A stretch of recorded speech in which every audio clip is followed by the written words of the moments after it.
서구 동구 곽교택 국회의원입니다. 후보자님 점심 잘 드셨습니까? 네. 예. 오후에는 후보자님 둘러싼 본격적인 좀 각종 의혹들에 대해서 좀 여쭤보려고 하는데요. 네. 그 전에 제가 간단한 질문 드릴 테니까 그냥 맞다 아니다 정도로만 몇 가지 좀 대답을 해주시죠. 후보자님, 그 선출직 공무원하고 임명직 공무원의 청렴도 기준이 다르다 생각하십니까? 제가 정확하게 이해를 잘 못했는데 조금만 더 설명 주시겠습니까? 선출직 공무원, 예, 국회의원이나 뭐 지방자치단체장이나 이런 사람들하고 임명직 공무원의 청렴성 기준이 서로 틀리냐 이 말씀입니다. 본질적으로 같다고 생각하고 어떤 네. 의미에서는 현실적으로는 선출직 공무원들이 일상적인 검증은 더 많이 받는 것 아닌가 이렇게 예, 생각하고 있습니다. 같다고 봐야겠죠. 예. 그렇습니다. 그리고 능력이 좋으면 공무원은 도덕성은 문제 없다? 어떻게 생각하십니까? 그렇게 보지는 않습니다. 예. 재산이 좀 없는 사람은 재산이 많은 사람보다 도덕성이 결여되어도 된다. 어떻게 생각하십니까? 도덕성의 문제는 재산의 다과 문제와는 상관없는 그렇죠. 예. 어떤 경우에게나 요구되는 문제라고 생각합니다. 예, 그 전제로 좀 여쭤보도록 하겠습니다. 그 모친 소유의 한강 빌라 있지 않습니까? 그 한강 빌라가 2019년 3월 당시에도 모친 소유였죠. 후보자도 같이 거주를 하셨습니까? 2019년 9년 3월? 3월. 2019년 3월이면 2019년 3월요. 2019년 3월이면은 아마 제가 정확하게 일자를 확인해야 되는데 그때쯤이면 저희 어머니가 아마 납상을 하셔서 그때 전후에서 아마 거기가 4층 걸어 올라가는 예. 빌라였어요. 그 5월에 지금 배우자 되시는 분이 그 당시에는 배우자가 아니셨는데 네. 그해 5월에 여기 전세를 들어오시는 걸로 돼 있거든요. 네, 맞습니까? 맞습니다. 예. 그때쯤 아마 그러면 그 한강 빌라에 2019년 3월 달에 그 세를 들어왔던 법인이 있어요. 네. 법인이 있는데 그 법인의 그 운영하는 분이 이하경 씨라고 있는데 아시는 사이죠? 네, 그렇습니다. 예. 그러면 그게 저 법인으로 2019년 3월 달에 전세 계약은 체결했지만 이거는 뭐 법인으로 된 전세 계약이니까 실거주자는 이하경 씨로 알고 있었습니까? 실제로 거주하려고 하는 사람은? 그것은 거주 목적이 아니고 그분이 계약을 했는데 그 당시에는 그 빌라가 좀 오래된 빌라이긴 하지만은 옛날 빌라에서 조금 넓어서 일종의 무슨 쉐어하우스인가 무슨 약간의 그런 사업을 하려고 계약을 했던 것으로 제가 들었고요.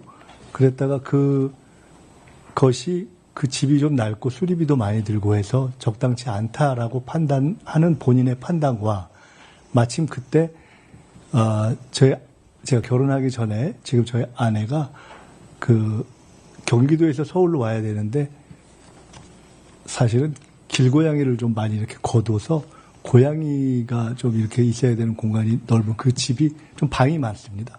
그래서 그 두 가지가 겹쳐서 이하경 씨는 조건이 안 맞아서 정리를 해야 되고 저희 사람은 그때 제 결혼전인데 들어와야 되는 이것이 맞아서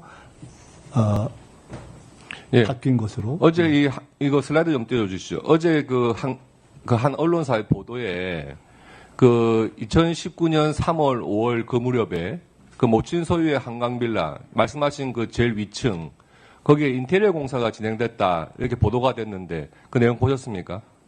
보진 못했습니다. 그러면 그 당시에 인테리어 공사한 거는 맞습니까? 맞을 겁니다. 맞아요. 네. 그러면은 지금 2019년 3월 달에 원래 1년 계약으로 들어와서 살려고 하던 그 원래 계약자는 한 2달 만에 빠져나가고 5월 달에 지금 후보자의 뭐 배우자가 되실 분이 거기로 들어왔다는 것 아닙니까? 네.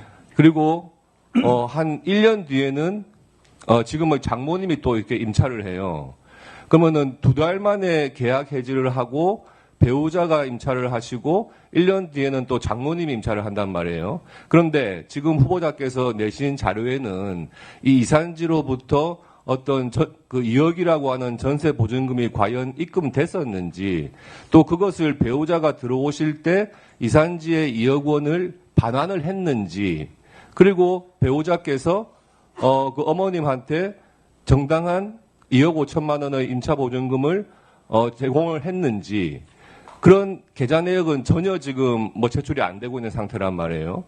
그렇게 본다면 지금 특이하게 원래 1년 계약이 2달 사이에 이렇게 해지되고 배우자가 들어왔다 그러면 이게 지금 그해 12월 달에 그 후보자께서 결혼을 하시니까 이게 아마 신혼집으로 사용을 좀 하시려고 했던 것 같은데 그렇다면은 그 제공된 전세 보증금 반환 내역이 확인되지 않는다 그러면 과연 이게 배우자께서 실제 거주는 배우자께서 하시는 걸로 되어 있는데 누가 전세 보증금을 냈는지 확인이 안 되는 거 아니겠습니까? 이 부분에 대해서 당연히 이렇게 표를 본다면 당연히 이산지의 그 이하경 씨 후보자하고는 프로보노 코리아라고 하는 법인의 이사관계로도 아주 친분이 있으시고 또 건설업자기도 하고 이분이 배우자가 내야 될 전세 보증금을 대신 내주고 반환받지 않은 것이 아닌가 하는 의심이 첫째 들고요. 두 번째, 인테리어 공사를 한 게 맞다 그러면 인테리어 공사를 한다 그러면 최소한 몇 천만 원이 들 거 아닙니까? 그러면은 2달 사이에 그 집을 다시 나가면서 인테리어 공사한 비용에 대해서 어떤 정산이 안 됐다 그러면 최소한 그 인테리어 해준 것 정도는 그 금액만큼은 또 후보자께 제공한 것이 아닌가 이런 생각이 자연스럽게 든단 말이에요. 어떻게 생각하세요? 그 궁금해하시는 것이 자연스럽게 드는 것이 저에게는 그렇게 자연스럽게 느껴지지는 않습니다. 왜냐하면 자연스럽게 저 과정을 보면은 너무 쉽게 이해가 되는 일들이어서 첫째는 다 제가 계약 주체가 아닌 저희 어머님 명의의 집을 이산지가 임차하고 다시 그것을 해지하면서 배우자 예정자가 임차하고 그랬다 그 이후에 장모님이 임차하는 과정이기 때문에 다 계약 주체가 제가 아니기 때문에 제가 직접 관련되지 않은 것은 당연합니다. 첫째.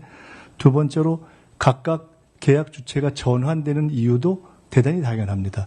저희 어머님은 낙상이 되셔서 평지로 나가셔야 됐고 그때 그곳을 들어올 생각이 있었던 저의 지인이었던 이산지의 대표가 들어와서 사업을 하려 하다가 그것에 비용이 제법 드는 수리의 요구가 있다라는 것 때문에 주저하고 그리고 말씀드렸던 그때 저희 아내는 들어올 사람은 서울로 들어올 집을 찾고 있었는데 있던 집을 정리하면서 들어와서 인테리어에 대한 정산은 어떻게 되는 거예요? 네, 잠깐만요. 그거 말씀드리겠습니다. 들어왔고 그 다음에 중간에 신혼집으로 쓰려 했던 것으로 보인다라는 말씀과 관련해서는 저는 저 집을 신혼집으로 쓸 수가 없는 것이 저는 지역구 국회의원이기 때문에 제 지역구 내에 아무리 작은 집이라도 살아야 되기 때문에 저 집은 신혼집으로 쓸 이유와 계획이 전혀 없었습니다. 그냥 원래 저와 별도로 살고 있었던 제 아내가 자기 집을 정리하고 들어 살다가 다시 저와 합치게 되면서 그 공간을 마침 저희 장인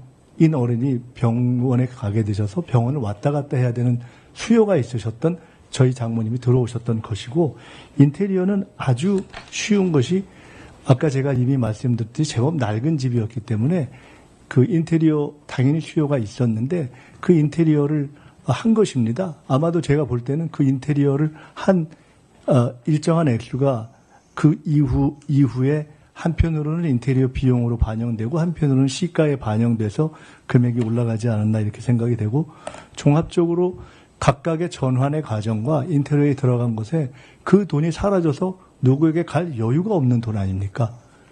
그리고 당연히 저것은 생각은 없습니까? 뭐를 내죠?